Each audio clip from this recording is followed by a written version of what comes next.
السلام علیکم ورحمت الله. زه خپله پښتون یم او په مذهب باندې زه حنفي یم او تاسو نورو پښتنو ته هم زه وایم تاسو ګورئ تاسو یو دانه کتاب فرقه اکبر د امام ابو حنیفه ووایئ او یو دانه د کتابونه د مولا علی حنفي هغه کتابونه ووایئ تاسو په دین باندې پوهیږئ. دا طریقت چې افغانستان کې دی دغه موږ باندې داسې پیرانو موږ باندې راوړی دی او د نورو کافرانو دغه شل کالو کې د امریکایان چې افغانستان کې ول دوی موږ باندې دی ښه نورم قوي کړو چې موږ وکړی نسو دین زده کړو پوه شوئ. همدغه لپاره تاسو دا زده کړئ ګورئ دا پیر ګیلاني دا انسان یو دانه کافر انسان و.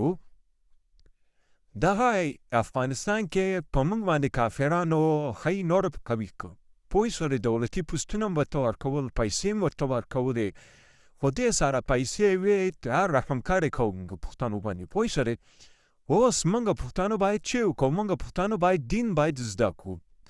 موږ پښتانه نه باید یو داسې کافر خانواده نه موږ چې وکړو موږ حمایت وکړو دا زموږ پیران دي دا زموږ مشران دي. څنګه کېږي زه یو حنفي مذهب مسلمان اوسېږم او یو دانه انسان چې پیر سید پیر احمد ګیلاني دغه کافر دننه دولت کې دننه دولت کې یو کافر امریکایانو سره همکاري کړې دغه زما مشر دی. یو کافر څه رقم کېږي زما مشر دی. د قادريه فرقه چې ده دغه زموږ پښتنو دښمنان دي.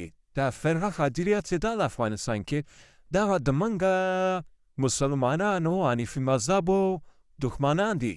دغه انسانان زموږ دښمنان دي. دی امریکایانو سره هم همکاري وکوله ناتو سره هم همکاري وکوله یهود و نصارا سره هم همکاري کوله مسلمانان هم افغانستان کې مړه کول.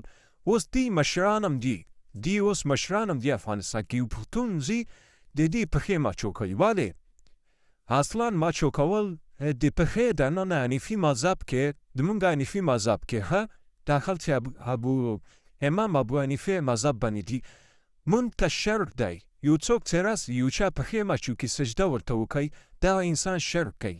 یا یو څوک راسي یو څوک ټوخسي لاس یې ورته ماچو کړي دغه انسان شرک کوي. همدغه لپاره زه تاسو ته وایم راسئ دغه دوه دانې کتابونه پیدا کړئ ووایئ یو دانه کتاب فرقه اکبر امام ابو حنیفه بل یو دانه د کتابونه د مولا علی قادريه حنفي غټ عالم د حنفي مذهب دی. د دغه کتابونه ووایئ دغه کافران نه ځان خلاص کړئ دا موږ اخلي تباه کوي.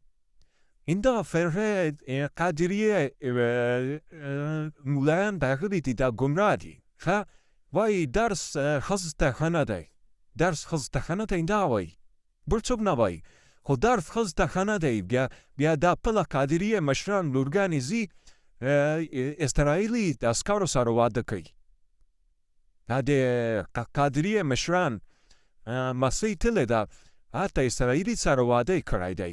درس هم وایي هر چې هم وایي دوی ته درس ښه دی او موږ ته درس بد دی. ولې موږ پښتنو ته درس بد دی ولې ګورئ دا خلک زموږ دښمنان دي دوی نه پرېږدي موږ د درس زده کړو.